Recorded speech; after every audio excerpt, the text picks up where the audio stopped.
Assalamualaikum warahmatullahi wabarakatuh. Kami kelompok 2 akan mempresentasikan sistem pendidikan di negara maju 1. Latar belakang pendidikan merupakan fondasi utama dalam membangun suatu bangsa. Negara-negara maju seperti Finlandia, Jepang, Kanada, dan Jerman telah membuktikan bahwa sistem pendidikan yang berkualitas mampu menciptakan sumber daya manusia yang unggul, inovatif, dan kompetitif di tingkat global. Keberhasilan mereka tidak hanya ditentukan oleh kurikulum yang adaptif, tetapi juga oleh kebijakan pendidikan yang inklusif, pendanaan yang memadai, serta peran aktif masyarakat dan pemerintahan dalam mendukung proses belajar mengajar. Dengan mempelajari sistem pendidikan di negara maju, kita dapat memperoleh wawasan dan inspirasi untuk memperbaiki serta mengembangkan sistem pendidikan di negara berkembang. Studi komparatif ini penting agar kita dapat mengidentifikasi kekuatan, kelemahan, dan peluang dalam menciptakan pendidikan yang lebih inklusif, relevan, dan berdaya saing tinggi. Rumusan masalah, apa saja karakteristik utama sistem pendidikan di negara maju? Bagaimana peran pemerintah dan masyarakat dalam mendukung keberhasilan pendidikan di negara maju? Apa kelebihan dan kekurangan sistem pendidikan di negara maju jika dibandingkan dengan negara berkembang? Selanjutnya, bagaimana sistem pendidikan di negara maju mempersiapkan generasi muda menghadapi tantangan global? Yang terakhir, apa yang dapat dipelajari oleh negara berkembang dari sistem pendidikan negara maju untuk meningkatkan kualitas pendidikan nasional? Yang akan dibahas tuntas oleh teman-teman saya. Kami persilahkan. Karakteristik utama sistem pendidikan di negara maju. 1. Kurikulum yang dinamis dan relevan. Kurikulum di negara maju cenderung fleksibel dan diperbarui untuk mengikuti perkembangan zaman dan kebutuhan industri. 2. Kualitas guru yang tinggi. Guru di negara maju umumnya memiliki kualifikasi tinggi, pelatihan berkelanjutan, dan dihargai profesinya. 3.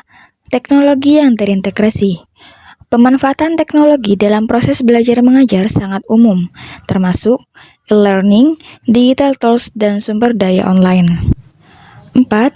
Penelitian dan inovasi. Pendidikan di negara maju sering mendorong penelitian dan inovasi, baik di tingkat sekolah maupun universitas. Selanjutnya, apa sih peran pemerintah dan masyarakat dalam mendukung keberhasilan pendidikan di negara maju? Yang pertama yaitu kebijakan pendidikan yang tepat. Maksudnya adalah pemerintah merumuskan kebijakan pendidikan yang mendukung kualitas, aksesibilitas, dan inovasi dalam pendidikan. Yang kedua, pengembangan profesional guru. Maksudnya yaitu pemerintah mendukung pelatihan dan pengembangan berkelanjutan bagi guru. Yang ketiga, partisipasi aktif orang tua.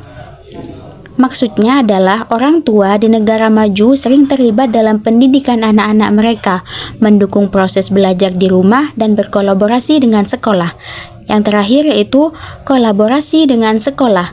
Maksudnya adalah masyarakat dan komunitas sering berkolaborasi dengan sekolah untuk program ekstrakurikuler, mentoring, dan lain-lain.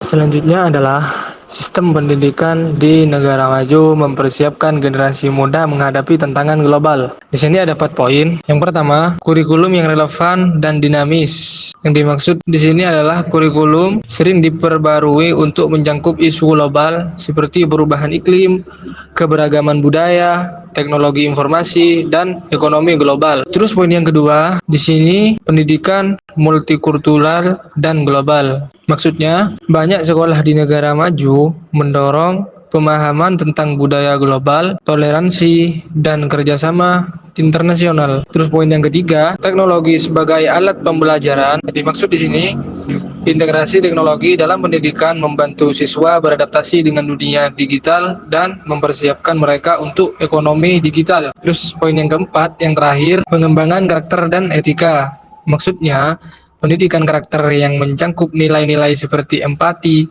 tanggung jawab sosial, dan etika penting untuk menghadapi tantangan global. Di sini kami memiliki 2 kelebihan dan 2 kekurangan. Kelebihan yang pertama adalah kualitas pendidikan yang tinggi. Sistem pendidikan negara maju memiliki standar kualitas yang tinggi dan dapat menghasilkan lulusan yang kompeten dan siap kerja. Kelebihan yang kedua adalah akses dan kesetaraan. Sistem pendidikan negara maju memberikan akses pendidikan yang luas kepada semua warga negara dan memastikan kesetaraan kesempatan bagi semua siswa. Dan kami juga memiliki dua kekurangan. Kekurangan yang pertama adalah biaya pendidikan yang tinggi. Sistem pendidikan negara maju seringkali memiliki biaya pendidikan yang tinggi, yang dapat menjadi hambatan bagi siswa dari keluarga dengan pendapatan rendah. Kekurangan yang kedua adalah ketergantungan pada teknologi. Sistem pendidikan negara maju seringkali sangat bergantung pada teknologi yang dapat menjadi hambatan bagi siswa yang tidak memiliki akses ke teknologi yang memadai. Apa yang dapat dipelajari oleh negara berkembang dari sistem pendidikan negara maju untuk meningkatkan kualitas pendidikan nasional? 1. Kurikulum yang relevan dan fleksibel. Adaptasi kurikulum yang sesuai dengan kebutuhan lokal namun juga relevan dengan perkembangan global bisa menjadi pembelajaran berharga. 2. Budaya belajar sepanjang hayat.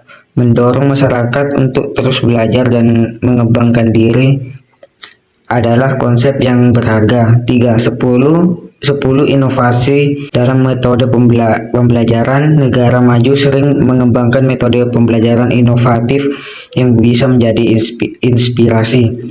Integrasi teknologi dalam pendidikan. Pemanfaatan teknologi untuk meningkatkan akses dan kualitas pembelajaran adalah contoh yang bisa diikuti. Kesimpulannya, sistem pendidikan di negara maju terbukti menjadi salah satu pilar utama dalam mendorong kemajuan bangsa. Keberhasilan mereka tidak terlepas dari komitmen tinggi terhadap kualitas pendidikan, mulai dari investasi besar dalam infrastruktur dan pelatihan guru, hingga penerapan kurikulum yang relevan dengan tuntutan global. Negara-negara maju juga menekankan pentingnya pendidikan anak usia dini, pendekatan inklusif, serta pemanfaatan teknologi dalam proses belajar mengajar. Dengan sistem yang adaptif dan evaluatif, negara maju mampu menciptakan lingkungan belajar yang mendukung pengembangan keterampilan abad ke-21 seperti berpikir kritis, kreativitas, dan literasi digital. Hal ini menghasilkan sumber daya manusia yang kompeten, inovatif, dan siap menghadapi tantangan global. Pembelajaran dari sistem pendidikan negara maju dapat menjadi inspirasi bagi negara berkembang untuk melakukan reformasi pendidikan yang lebih progresif, inklusif, dan berkelanjutan demi menciptakan generasi masa depan yang unggul dan berdaya saing tinggi.